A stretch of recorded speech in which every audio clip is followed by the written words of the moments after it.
just realised that if I film like this, I look like I'm a murderer. Anyway, let's have a look at the inside.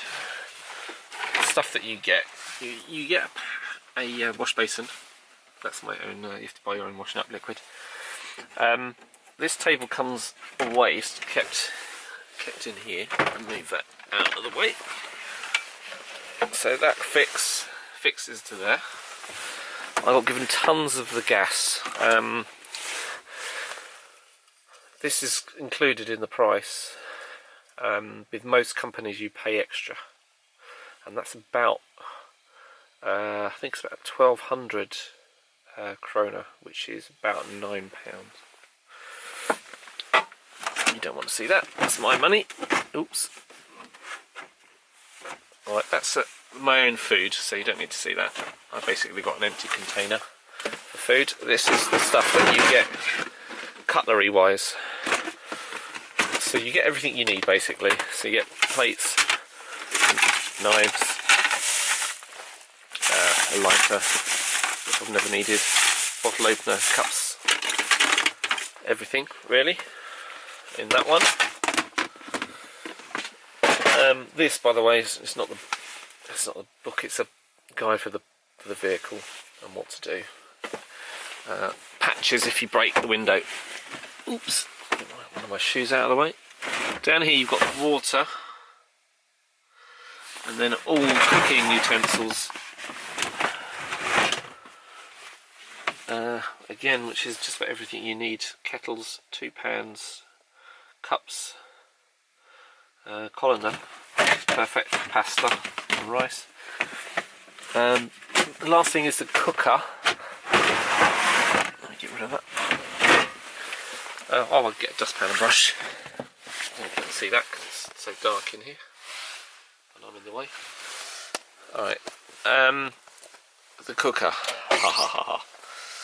Very simple operation. So there's a bottle. The bottle goes in there. Let me lift it out. So that's where the bottle sits in. Just have to line it up correctly, so it's just sitting loose like that. And then you lock it.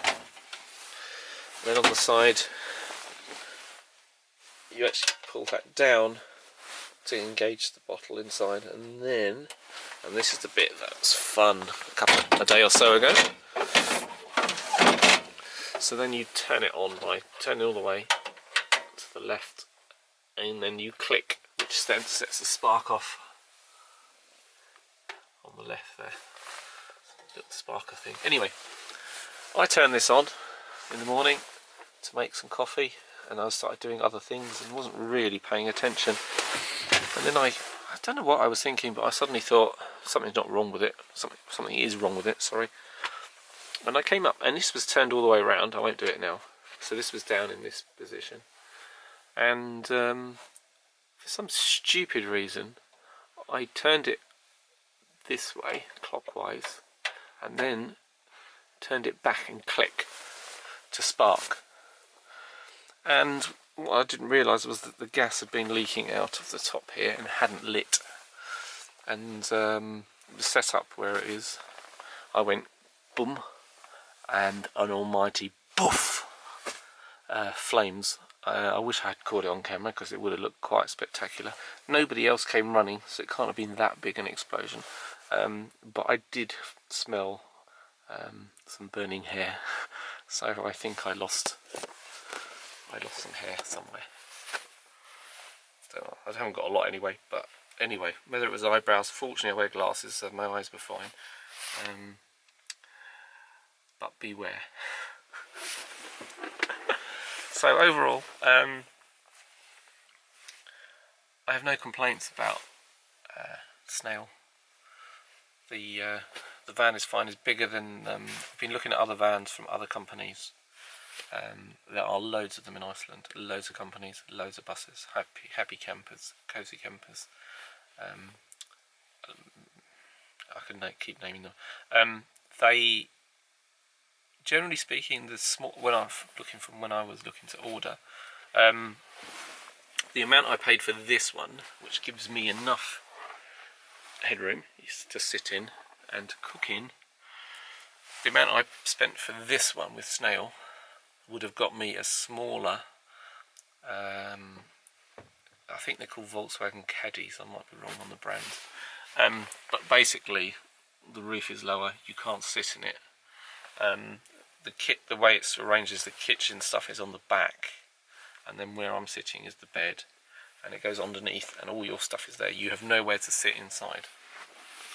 So the advantage of the Snail is it doesn't look so good. It's a horrible yellow colour. I think it's called Gaffur or something like that. I had to pay for a toll fee, and it described the colour as Gaffur, I think it was. But other companies, the buses look a bit more modern. This says it's done 186,000 kilometres. Now I've done 2,000 kilometres. I'm sure it's been out more often than that. So it's a bit of an older vehicle than some of the other ones.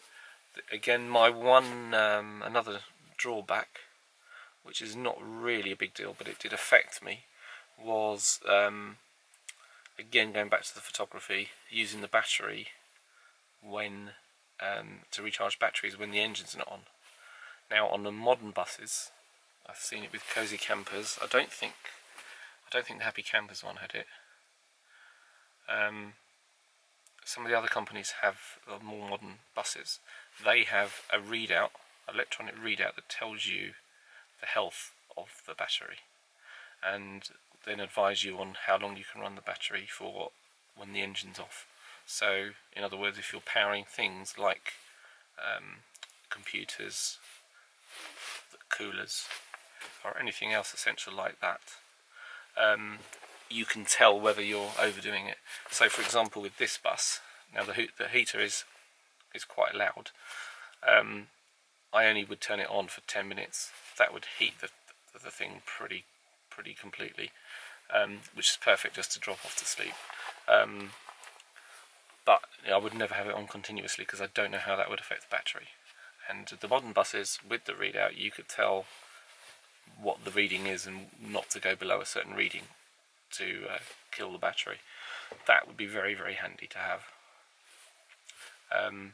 But considering I've probably spent £500 less for 12 days with this camper van than I would if I bought the equivalent size, or hired the equivalent size with Happy Campers, for example, then I'm not complaining. I'll pause and try and think of something else. No, can't think of anything else. I'm pausing there because I'm going to go to sleep. It's about 11 o'clock. It's bright sunshine outside. Well, it's not bright sunshine. It's overcast again. And I'll turn off. Good night.